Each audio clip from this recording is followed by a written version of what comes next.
आप सभी को प्रभु यीशु मसीह के नाम में जय मसीह की। आज परमेश्वर ने मेरे मन में सुबह एक बात को डाला। जब मैं अपने डेली वर्क को कर रहा था तो मैं परमेश्वर से पूछने लगा, प्रभु आज आप क्या चाहते हैं कि हम लोगों से शेयर करें।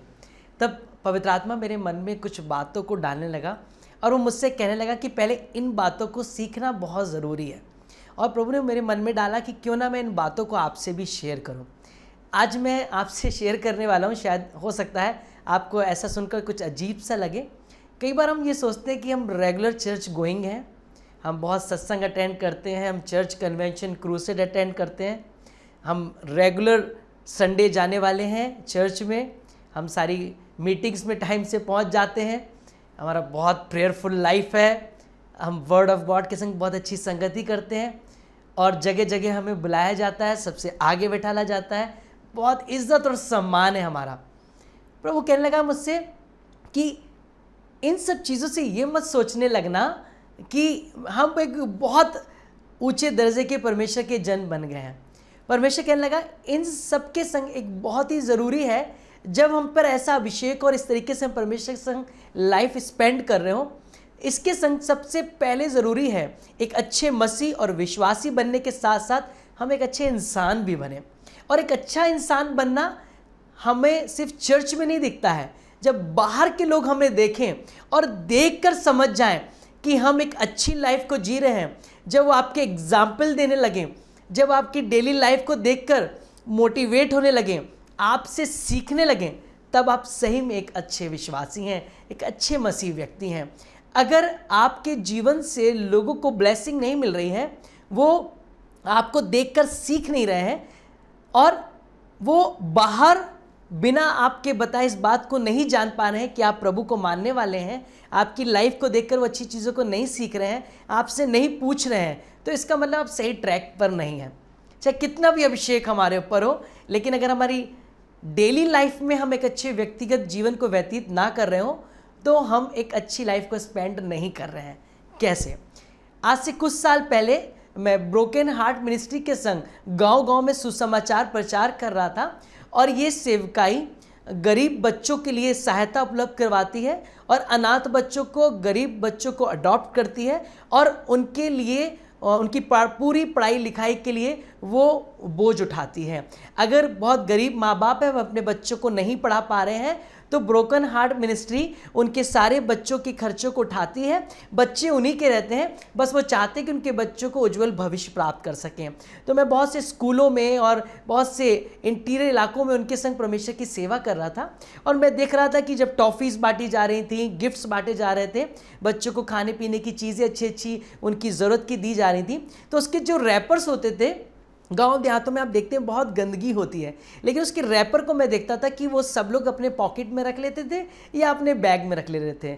बहुत से हमारे टीम के लोग जगह जगह पर उस रैपर को फेंक दे रहे थे, क्योंकि हम इंडियन कल्चर के, हम जहाँ पे गंदगी देखते हैं वहीं पर गंदगी फेंक भी देते हैं। हम जब बहुत खुले हम मैदानों को देखते हैं तो हम वहाँ पर भी गंदगी को फेंक देते हैं। वो ऐसे ही हम लोग कर रहे थे, लेकिन जब मैंने देखा कि वो अपने रैपर्स को बिल्कुल भी नहीं फेंक रहे हैं, उन्हें पॉकेट में रख ले रहे हैं या अपने बैग में रख ले रहे हैं, तो मैं इस बात को सीखने पाया कि दूसरे देश में जाकर भी ये उस देश को स्वच्छ रखते हैं, लेकिन हम आज अपने घर को, अब मतलब मेरा घर का कहने का मतलब अपने देश को ही साफ नहीं रखते हैं। लेकिन हम अच्छे विश्वासी हैं, हमारी प्रेयरफुल लाइफ है, हम बहुत अच्छा प्रीच करते हैं, हम वर्शिप बहुत अच्छी करते हैं, लेकिन हमारी लाइफ में, डेली मैनर्स लाइफ में हम बहुत पीछे हैं। सबसे पहले एक अच्छे मैनर्स वाली लाइफ जिए। मैं देखता हूँ कई लोगों को जब किसी शादी में पहुँचते हैं तो कई बार मसीह लोगों को मैं देखता हूँ कि वो खाने में बहुत ज़्यादा प्लेटों में अपने खाने की चीज़ों को ले लेते हैं, बहुत से लोग ले लेते हैं, उसके बाद वो वेस्टेज में चला जाता है। ये हम लोग गलत कर रहे हैं। हम किसी की भूख को, हम उसके पेट के भोजन को हम नाली में फेंक रहे हैं। हम कभी भी कहीं जाएं, हम इन चीज़ों को सीखें कि हमें कैसे अपने डेली लाइफ को जीना है। बाइबल इस प्रकार से बताती है, प्रेरितों के काम उसके 4th चैप्टर उसकी 13 वर्ष में, पतरस और यूहन्ना के हियाव को देखकर, उनके जीवन को देखकर, उनके व्यक्तित्व को देखकर लोग समझ गए कि ये यीशु मसीह के साथ रहे। लोग बोलने लगे ये तो मतलब अनपढ़ है, साधारण से लोग हैं, फिर भी इनमें इतनी ज़्यादा उनके अंदर, उनके व्यवहार में एक अलग ही नूर है, एक अलग ही चमक है। क्यों? क्योंकि वो अनपढ़ ज़रूर थे, वो साधारण ज़रूर थे, पर वो यीशु मसीह के संग रहे थे, इसलिए वो डिसिप्लिन हो गए थे, वो बहुत अच्छे से रहने लगे थे, उनकी बातचीत करने का तरीका बदल गया था, उनका स्वभाव बदल गया था, और लोग उनसे पूछते नहीं थे, उनके व्यक्तित्व को देखकर ही समझ जाते थे ये स्पेशल लोग हैं। अनपढ़ लोग भी स्पेशल लोग हैं। मेरे प्रिय लोगों, हम बोले, बाइबल कहती है बोलो तो ऐसा बोलो मानो परमेश्वर का वचन, आपके चेहरे की मुस्कान, आपके मुख से निकले वाले शब्द सामने वाले के जीवन को बदल देने चाहिए। हम कहीं जा रहे हैं तो लाइट खोल देते हैं और वहां से निकल जाते हैं। हम इस बात को समझें कि ये लाइट परमेश्वर ने मुझे और आपको आशीष दी है, लेकिन बहुत से ऐसे आज गांव हैं जहां पर आज भी लाइट नहीं पहुंची है। वो दियों में और मशालों में, हम जब आदिवासी इलाकों में सेवकाई के लिए जाते हैं तो लोग दिए और मशालों से अपने घर को, अपने कामों को करते हैं। आज हमें परमेश्वर ने आशीष दी, हम वेस्ट कर रहे हैं।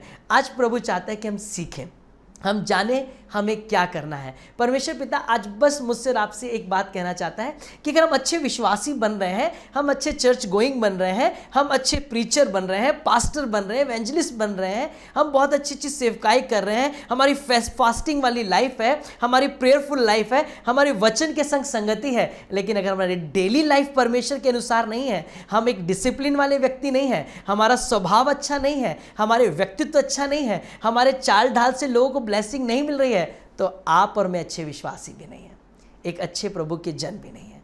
आज प्रभु मेरे और आपके जीवन में ये सिखाना चाहता है। प्रभु सबको आशीष दे। सबको जय मसीह की।